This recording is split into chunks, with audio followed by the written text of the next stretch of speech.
Hello दोस्तों, स्वागत है आपका हमारे YouTube चैनल पर। किसे देना जरूरी है, प्लिंथ बीम या डीपीसी, या फिर दोनों देना जरूरी है? दोनों के बीच में डिफरेंस क्या है? आज के इस वीडियो में हम आपको यही बताएंगे।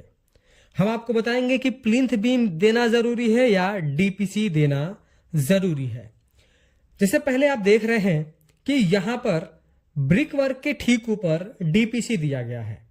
डीपीसी का मतलब क्या होता है? डैम प्रूफ कोर्स, जिसकी थिकनेस 2 से 3 इंच होती है। तो आप देख सकते हैं कि ब्रिक वर्क किया गया और ब्रिक वर्क के ऊपर ये पतली सी कंक्रीटिंग करी गई है, इसी को हम डीपीसी बोलते हैं। और दूसरे इमेज में आप देख रहे हैं कि ब्रिक वर्क के ठीक ऊपर प्लिंथ बीम दिया गया है। तो कौन जरूरी है? दोनों में दो इंपॉर्टेंट कौन है, किसको देना जरूरी है? कहीं हमारा पैसा वेस्ट तो नहीं हो रहा है और कहीं हम डीपीसी दे करके कुछ नुकसान तो नहीं कर रहे हैं। ये समझने से पहले आपको यह समझना पड़ेगा कि दोनों के बीच में डिफरेंस क्या है, डीपीसी क्या होता है और हमारा प्लिंथ बीम क्या होता है। पहले हम समझते हैं डीपीसी को। देखिए, डीपीसी क्या है? जैसे कि आप नाम से ही समझ रहे हैं, डैम प्रूफ कोर्स, यानी जिसका काम होता है सीलन को रोकना। जैसे कि आप मान लीजिए कि आप अपने जो आपका स्ट्रक्चर बना रहे हैं आप, तो 3 फीट की हाइट पे आपने प्लिंथ बीम बनाया है या प्लिंथ की हाइट अपने 3 फीट रखी है। अब क्या है कि आप 3 फीट तक अगर हाइट आपने रखी है तो आप फिलिंग भी करेंगे। फिलिंग मटेरियल चाहे वो सॉइल हो, स्टोन डस्ट हो, सैंड हो।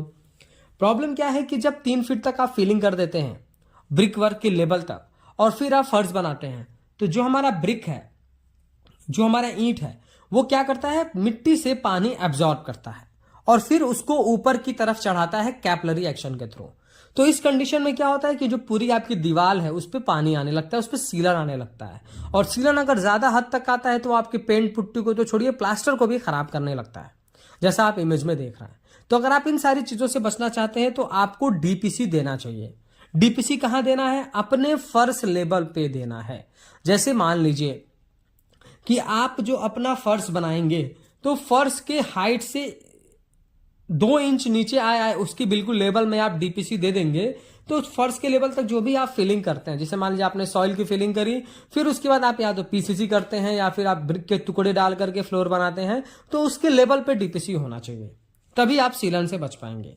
डीपीसी की थिकनेस लगभग 2.5 से 3 इंच आप रख सकते हैं। और जनरली जब डीपीसी दिया जाता है तो उसमें स्टील का यूज नहीं किया जाता है। तो ये रहा हमारा डीपीसी। डीपीसी का काम हमने आपको समझाया कि वो सीलन को रोकना उसका मेन काम होता है। अब हम समझते हैं प्लिंथ बीम क्या होता है।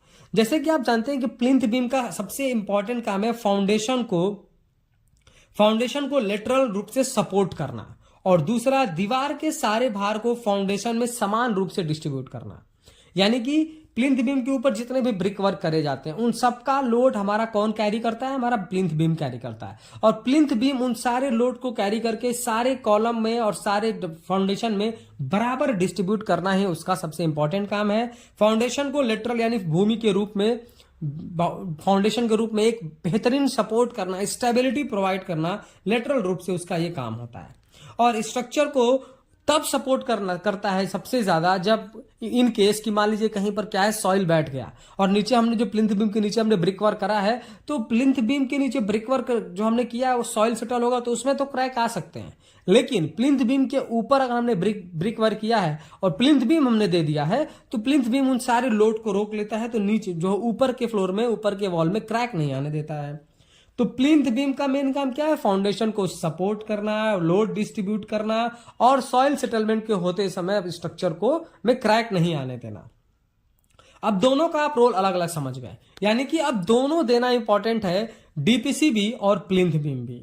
देखिए, आप इस तरीके से समझिए, अगर आप बीम ग्राउंड लेवल पर दे रहे हैं तो डीपीसी इंपॉर्टेंट है, क्योंकि आपने बीम जो है नीचे दे दिया है, फिर ब्रिक वर्क किए हैं आप, उसके बाद आप जो है उससे सॉइल फिलिंग करेंगे, तो बीम तो आपका नीचे है और आप मिट्टी की फिलिंग कर देंगे तो क्या होगा कि वो जो ईंट है जो मिट्टी के अंदर रहेगा वो कैपिलरी एक्शन से पानी को उठाएगा। तो उससे बचने के लिए हम बीच में क्या कर देंगे? एक डीपीसी दे देंगे। तो अगर आपका ग्राउंड बीम, अगर आपका बीम जो है ग्राउंड लेवल पर है तब तो आपको डीपीसी देना बहुत इंपॉर्टेंट है। लेकिन अगर आपने ग्राउंड बीम भी दिया और उसके साथ साथ आप प्लिंथ बीम भी दे रहे हैं तो वहां पर आपका प्लिंथ बीम एक डीपीसी का काम करेगा, तो वहां देना इंपॉर्टेंट नहीं है। जैसे आप इस वीडियो में देख रहे हैं कि यहां पर 2 बीम दिया गया है, नीचे आपको ग्राउंड बीम दिख रहा होगा, फिर उसके ऊपर ब्रिक वर्क आपको दिख रहा है, फिर आपको प्लिंथ बीम दिख रहा है। तो ये प्लिंथ बीम जो है हमारे फर्श के टॉप लेवल से भी ऊपर है, तो ये कैपिलरी एक्शन से पानी को ऊपर उठने नहीं देगा।